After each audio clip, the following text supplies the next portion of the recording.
Hello, viewers. The country I'm going to bring you an in-depth look at today is one that I'm sure many of you are not unfamiliar with. And that's New Zealand.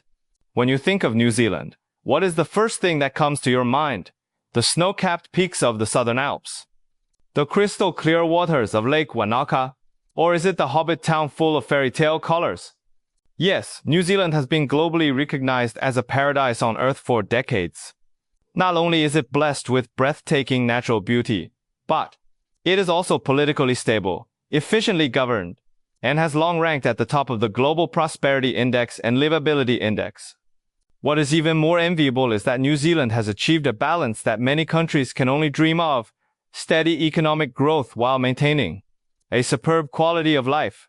New Zealanders enjoy excellent welfare, quality education and healthcare resources, and life expectancy and well-being indicators are among the highest in the world.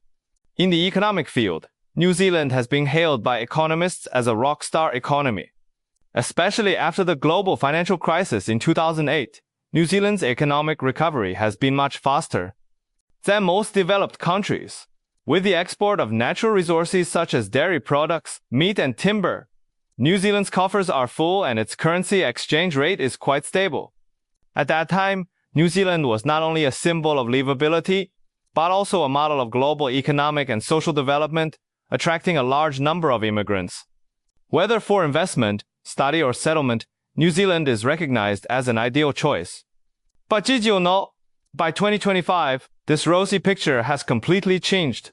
New Zealand is now experiencing the toughest economic winter in more than 3 decades. The aura of the past has faded, leaving behind a series of thorny economic problems. Firstly, the public sector finances are stretched to the limit. The surplus that used to be accumulated through exports has long been spent, and now public spending can only be drastically reduced. Many budgets related to people's livelihoods have been cut, and even some important infrastructure construction has been forced to be suspended due to a lack of funds. Secondly, productivity growth has come to a standstill. This problem is not a one-day cold, but the outbreak of long-accumulated structural conflicts. Whether in agriculture, manufacturing, or services, productivity gains have been very slow, and the gap with other OECD countries is widening. The greatest impact on people's lives has been the continuing decline in real incomes. Despite nominal wage growth, inflation has eroded purchasing power, leading to a steady decline in real purchasing power and increasing pressure on the lives of ordinary households. According to the International Monetary Fund's May 2025 report, New Zealand's inflation rate had returned to the 1% to 3% target range set by the central bank by the third quarter of 2024, with the year-on-year rate of increase in the first quarter of 2025 falling to 2.5%. Although much better than at the peak, the previous long period of high inflation has pretty much drained the savings of many households. People are afraid to spend, resulting in the domestic consumer market becoming very sluggish as well. Enterprises are also facing serious challenges. A large number of small and medium-sized enterprises (SMEs) have closed down one after another due to insufficient domestic demand, rising financing costs, and intensified competition in the international market, resulting in a reduction in job opportunities, which has further weakened the vitality and resilience of the economy. What is most worrying is that more and more New Zealanders have begun to pack their bags and leave, especially young and highly skilled talents, such as engineers, doctors, and IT professionals, whose loss has not only taken away their core technology and innovation capacity, but also shaken the foundation of New Zealand's economic recovery. What was once an enviable paradise on Earth is now slipping down the global economic assessment list. From a rock-star economy to one of the world's poorer-performing developed countries, economic difficulties have permeated every aspect of society, seriously affecting the quality of life of the people and the country's development prospects. You must be wondering, what has New Zealand gone through? Why has it fallen from paradise to its present predicament? Today, we will analyze it step by step to find out the reasons behind. In fact, the root cause for New Zealand's economy to come to this pass is that its economic foundation has obvious shortcomings from the very beginning, relying on a single and fragile growth model for a long time, and lacking a core driving force for sustainable development. This country, with an economy totaling about 385 billion New Zealand dollars, has been running on a simple set of formulas for decades, and over-reliance on the three pillars of natural resources, tourism and real estate. At certain times in history, this formula did work. Strong global demand for New Zealand's dairy products, meat, and timber brought in steady foreign exchange earnings and supported the stability of the currency's exchange rate. And a booming tourism industry drove the development of related services such as catering and accommodation.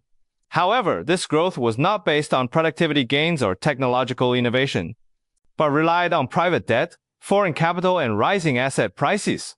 This growth model is extremely resilient and the economy is prone to problems once the external environment changes. First, let's look at the debt situation. As of June 2025, New Zealand's household debt to disposable income has risen to 168%, a figure that is among the highest in the developed world. Many households spend the majority of their income on mortgage repayments, leaving little to spare for spending or saving. In addition, New Zealand's public sector debt is increasing rapidly. According to the New Zealand Ministry of Finance's interim financial report for November 2025, as of September 30, 2025, core net government debt as a percentage of GDP was 42.3%, while total debt as a percentage of GDP was 48.9%. While this figure is slightly lower than previous forecasts, it is more than double the less than 20% share in 2019. While New Zealand has not yet reached the point of insolvency, its space for borrowing, investing, and crisis response has shrunk dramatically, and its fiscal resilience is becoming less and less. Turning to the structure of exports, this is an even more concentrated manifestation of New Zealand's economic vulnerability. Dairy farms, vineyards, and pristine exports labeled Made in New Zealand are the first things that come to mind when one thinks of New Zealand's wealth, but they are only part of the economy.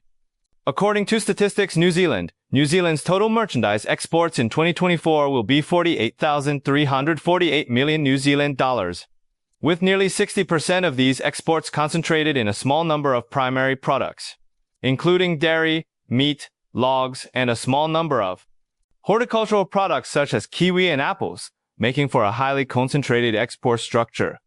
Of these, annual exports of dairy products alone amounted to 18 billion New Zealand dollars, accounting for nearly a quarter of total goods exports. According to a July 2025 report in First Business, 31% of New Zealand's dairy exports in 2024 went to China. This means that New Zealand's economy is overly dependent on a single trading partner, and in the event of a fluctuation in demand in the Chinese market, New Zealand's dairy industry would face a huge shock. The situation is similar for other categories, with meat exports valued at 8.4 billion New Zealand dollars, forestry at 5 billion New Zealand dollars, and horticulture at 3.5 billion New Zealand dollars. However, most of these products are exported as raw materials or only after simple rough processing. For example, logs are shipped directly from New Zealand to Asia for processing. Dairy products are also mostly sold at low prices, without creating high-margin consumer brands. This has resulted in New Zealand only earning a small processing fee in the global chain. It's like owning an orchard and selling raw, unwashed, unbranded fruit for someone else to process into juice or dried fruit, thus earning a huge profit in the chain, while only earning a small processing fee.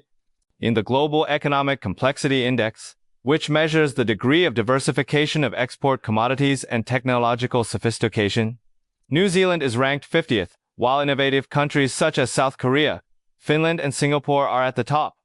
The narrow economic base has left New Zealand chronically exposed to commodity price volatility, climate disasters, and changes in international demand, with the slightest fluctuation potentially triggering economic volatility. More seriously, the abnormal development of the real estate market has further distorted New Zealand's domestic economy. Over the years, real estate has become a national obsession in New Zealand. Home ownership is not only a cultural phenomenon, but has also become a financial belief. Currently, the real estate services sector accounts for about 11% of GDP, with the construction industry contributing another 6%, and the two together account for nearly 1/5 of the economy. The entire country's economy revolves around real estate, and a large amount of capital is locked up in real estate, as if it were being pumped out by a pump. This has led to a lack of capital in the productive economy, with businesses finding it increasingly difficult to raise finance and household savings all invested in mortgages. No one wants to invest money in startups or innovation. House prices across New Zealand have risen by 130% in the last decade. However, according to Massey University's December 2025 Housing Affordability Report, the national house price-to-income ratio in the third quarter of 2025 has fallen to 9.4 times. Previously, there were rumors that the ratio was 88 times. But this was a clerical error in the data, so please do not be misled. However, even at 9.4 times, it is still well above what the Organization for Economic Cooperation and Development (OECD) has determined to be reasonable. While rising property prices have skyrocketed the paper wealth of many homeowners, they have also exacerbated the social gap between the rich and the poor. The risks of this real estate boom are now in full force. About 40% of all home loans were taken out when interest rates were below 3%. And now that these loans are due for renewal, interest rates have risen to 6% or even higher. This has led to many families doubling their monthly payments outright, and the pressure on mortgages is spreading fast. According to the Reserve Bank of New Zealand, more than 20% of all mortgage holders are at risk of financial distress. In order to pay off their mortgages, people are having to cut back on other spending. The slowdown in consumer spending has resulted in less traffic to small businesses down the street and a corresponding reduction in government tax revenue from real estate-related sources. The entire nation's wealth is locked up in properties that don't generate sustainable cash flow, further dragging down economic growth. Having said that, you should be able to see that New Zealand's previous economic boom was in fact an illusion. For a long time, New Zealanders have been indoctrinated with the notion that the economy is growing steadily, with a continuously expanding GDP, slowly rising wages, and a constant influx of foreign investors. These figures look good on paper, but they are not backed up by real productivity gains.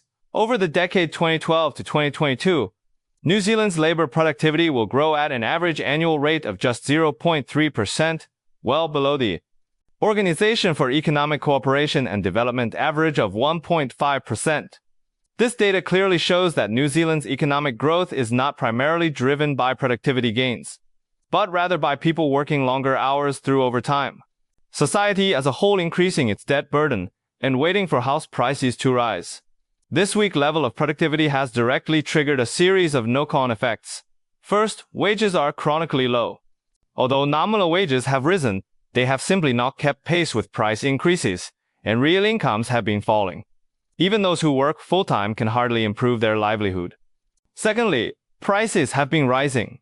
Insufficient productivity has led to an inefficient supply of goods and services, which, coupled with external cost shocks, has led to higher and higher prices, forming a vicious circle of no wage increases and soaring prices. In addition, stagnant productivity has led to a weak tax base for the government. Large-scale social programs are either increased or abandoned. Public services and social welfare are thus constrained, ultimately leading New Zealanders into the cycle of the more you work, the poorer you get. So why has New Zealand's productivity stagnated for so long? The core reason is long-term underinvestment, especially in research and development R&D. According to the 2024 R&D survey data released by Statistics New Zealand in April 2025, New Zealand's total society-wide R&D expenditure in 2024 was 6.4 billion New Zealand dollars, rising to 1.54% of GDP. While this is slightly higher than the 1.49% in 2022, it still falls short of half the Organization for Economic Cooperation and Development (OECD) average. In comparison, South Korea spends 4.9% of GDP on R&D and Sweden 3.5%, a significant difference. The lack of R&D investment directly contributes to New Zealand's lack of high value-added industries. In the domestic market, there are almost no high-tech enterprises with core competitiveness, and the number of startups is small, which also makes it difficult to cultivate innovative products for export. In addition, the efficiency of universities in transforming research results into actual productivity is low, and a large amount of research resources are left unused.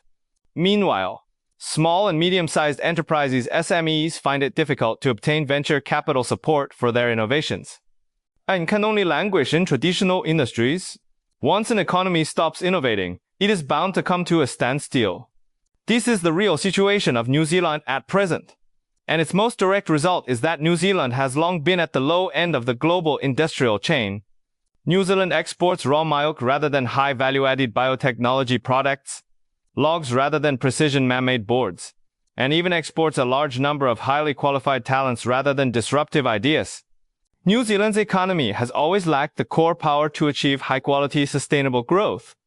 Worse still, what New Zealand is now facing is not a single economic problem, but a multiplicity of crises that are overlapping, interacting and exacerbating each other, making the economic situation worse and worse. First of all, there is a serious demographic crisis. In recent years, the trend of population exodus from New Zealand has been very obvious. Although the final official outflow figures for 2024 have not yet been released, it can be seen from the change in the resident population that from 2022 to 2023, the resident population of New Zealand only increased by 0.68 million, which is a very slow growth rate. This is a sideways reflection of the dampening effect of the outflow on population growth. Many of the outflowers are highly skilled engineers, doctors and IT professionals, and most of them have gone to Australia, where the average salary is 26% higher than that of New Zealand, and the pay gap in some sectors even reaches 200%. This is not just a simple lifestyle choice, but also a realistic economic consideration. After all, everyone wants to earn more money and live a better life. Among those who are leaving are not only young people on working vacation, but also families and professionals in mid-career, and even retirees who are going overseas to reunite with their children. Once they leave, most of them will never come back. The exodus has brought real costs. Towns are becoming increasingly hollowed out. Schools are closing one after another due to a lack of students. Local businesses are losing a steady source of customers. Various public service organizations, from hospitals to fire stations, are facing serious manpower shortages. And the problems of strained healthcare resources and declining emergency response capabilities are becoming more and more prominent. This is not only a loss of talent, but also a continuous outflow of wealth and innovation capacity, further weakening the foundation of New Zealand's economic recovery. The second is the aftermath of the epidemic policy. When the epidemic broke out, the New Zealand government reacted quickly by adopting measures of blockade and border closure, and launching a large-scale economic stimulus program. The initial effect was remarkable, as the economy did not collapse immediately and the unemployment rate was kept at a low level. However, these policies had serious subsequent effects. The low interest rate policy, overlaid with the people's pent-up savings during the epidemic, fueled a boom in the real estate market, leading to a growing asset bubble. Afterwards, inflation began to soar. The Reserve Bank of New Zealand adopted an aggressive policy of raising interest rates to curb inflation, even openly admitting that its goal was to create a technical recession to suppress demand. While the policy kept inflation under control to some extent, it also led to economic contraction. According to the IMF, in 2024, New Zealand's real GDP contracted by 0.5% year-on-year, investment fell by 4.1%, and household consumption stagnated. Business confidence is in tatters and unemployment has risen to its highest level in 4 years. To make matters worse, austerity came at the worst possible time, with thousands of jobs cutting government departments, particularly in the capital Wellington, where many infrastructure projects were either delayed or cancelled outright. By the end of 2024, HSBC outright ranked New Zealand as the worst-performing developed economy in the world. With the hasty shift from stimulus to austerity and the complete loss of market confidence, the country's economy has gone from being protected to being strangled. In addition, the aging population and low fertility rate also bring long-term pressure. New Zealand's population is aging rapidly, with 18% of the population over 65 years old, and this is expected to rise to 21% by 2034. This means that fewer people are in the workforce paying taxes, while the number of retired people needing superannuation and access to health care is increasing. Superannuation now accounts for a significant portion of the national budget and is growing at an accelerating rate. At the same time, New Zealand's fertility rate has fallen to a level of 1.6 children per woman, well below the replacement level of 2.1. This means that in the future there will be a smaller and smaller labor force to support an increasing number of older people. In addition, healthcare costs continue to soar, with New Zealand having the third highest obesity rate in the Organization for Economic Cooperation and Development (OECD). and the associated high cost of treating chronic diseases. These factors, when added together, constitute a huge fiscal time bomb. Without structural reform, future New Zealand governments will be faced with the painful choice of cutting public services, raising taxes, or increasing debt. Whatever choice is made, it will have a major impact on people's lives. Finally, there are the productivity constraints imposed by decaying infrastructure. Modern economies cannot function without good infrastructure. Roads, hospitals, water systems, and electricity networks are the lifeblood of a functioning economy and society. However, New Zealand's infrastructure is in decline.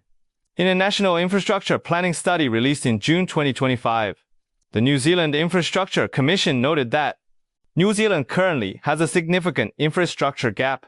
While the report does not provide an updated specific dollar amount, it clearly identifies road reconstruction, rail upgrades, and urban water system rehabilitation as the core tasks that need to be addressed most urgently.